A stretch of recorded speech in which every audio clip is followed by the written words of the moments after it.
So hello everyone, good morning সবাইকে। এখনও যারা যারা আমার মাকে প্রণাম করনি তারা অবশ্যই প্রণাম জানিও। আমি তো আজকে সকাল সকাল স্নান করে মন্দিরে চলে এসেছি। তো প্রথমে ঠাকুরের মন্দিরটাকে মুছে পরিষ্কার করে নিচ্ছি। এটা আমাদের ঠাকুর ঘর। তো এই ঘরে এখন আমি সব ঠাকুরই নিয়ে এসেছি। আগে শুধু মা ছিল, আর এখন আমি গোপাল, রাধা গোবিন্দ সব ঠাকুরকে নিয়ে চলে এসেছি এই ঘরে। আগে ঠাকুরঘর খুবই ছোট ছিল, এখন ঠাকুরঘর বড় করাতেই সব ঠাকুরগুলোকে আমি এখানেই নিয়ে চলে এসেছি। আমাদের অনেক ঠাকুর, সেই জন্য ঠাকুর দিতে দিতে অনেক সময় লেগে যায়। তো আজকে আমি ফল দিয়ে দেবো, সেই জন্য আমি প্রথমে ফলগুলোকে বানিয়ে নিচ্ছি।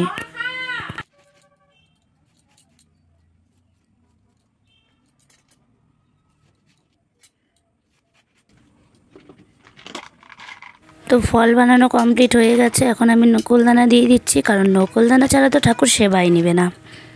একটু হলেও মিষ্টি দিতেই হবে।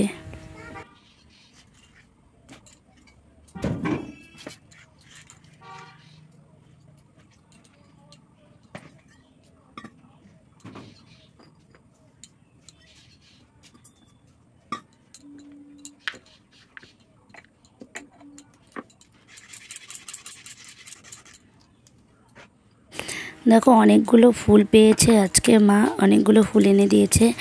আর অনেক ধরনের কালারিং ফুল থাকলে দেখতেও ভালো লাগে আর পুজো দিতেও ভালো লাগে, কিন্তু কি করব, এখন আর এত ফুল পাওয়াই যায় না।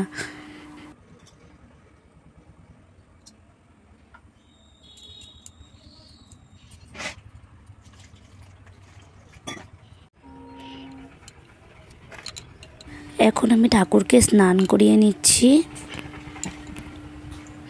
আমার গোপোষণাকে আমি দুধ দিয়ে প্রথমে স্নান করিয়ে এই নতুন ড্রেসটা পরিয়ে দিয়েছিলাম, তারপরেও আমি একটু মুখ মুছে নিলাম। গোপোষণার স্নান করানোটা তোমাদেরকে দেখাতে পারিনি।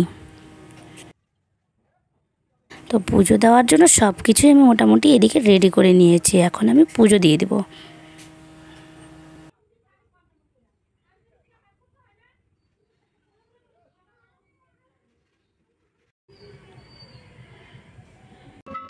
তোমাদের কার কার পুজো দিতে ভালো লাগে আমাকে অবশ্যই কমেন্ট বক্সে জানাবে। আমি তো এইভাবেই পুজো দিই। যদি কোনো ভুল ত্রুটি হয়ে থাকে পুজো দেওয়ার সময়, তাহলে তোমরা আমাকে কমেন্ট করে অবশ্যই জানাবে। আমার এখন রাধা গোবিন্দ গোপালের পুজো দেওয়া কমপ্লিট হয়ে গেছে। এবারে আমি মায়ের কাছে চলে যাব। মাকে আমি প্রথমেই স্নান করিয়ে নিয়েছিলাম, এখন আমি মাকে সিঁদুর পরিয়ে দিচ্ছি। ওইদিকে যে শিবলিঙ্গ দেখছো, সেখানেও আমি আগে থেকেই জল ঢেলে রেখেছিলাম। এক এক করে সব ঠাকুরকে আমি সিঁদুর পরিয়ে নিব। আর আমার পেছনে বসেছিল আমার ছেলে, ও খুবই দুষ্টামি করছিল, শুনতেই পাচ্ছ তোমরা আওয়াজ। ও হলো কাশি বাজাচ্ছিল, আর এদিকে আমি পুজো দিচ্ছিলাম। আর আমার ছেলে মন্দিরে এলে একটা না একটা করেই যাবে, ও চুপ করে বসেই থাকবে না। আমি স্নান করে মন্দিরে আসার পর আমার ছেলেও স্নান করে মন্দিরে চলে এসেছে। ফুলগুলো দিয়ে প্রথমে মাকে আমি সুন্দর করে সাজিয়ে নিই।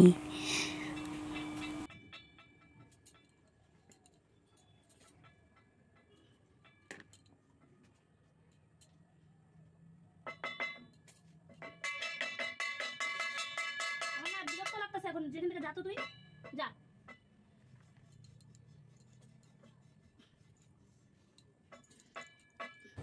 দি দি দি দি দি দি দি দি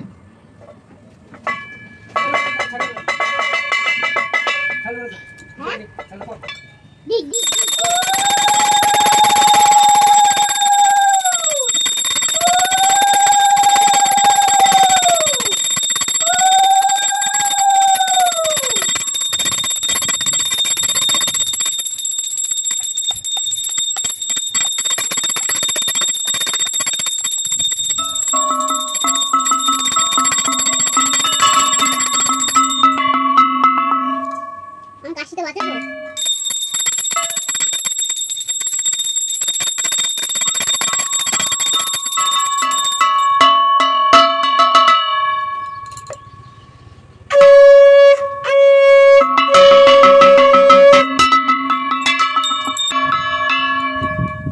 তো মায়ের পুজো আমার কমপ্লিট হয়ে গেছে। আমি মাকে রোজই এইভাবেই পুজো দিই।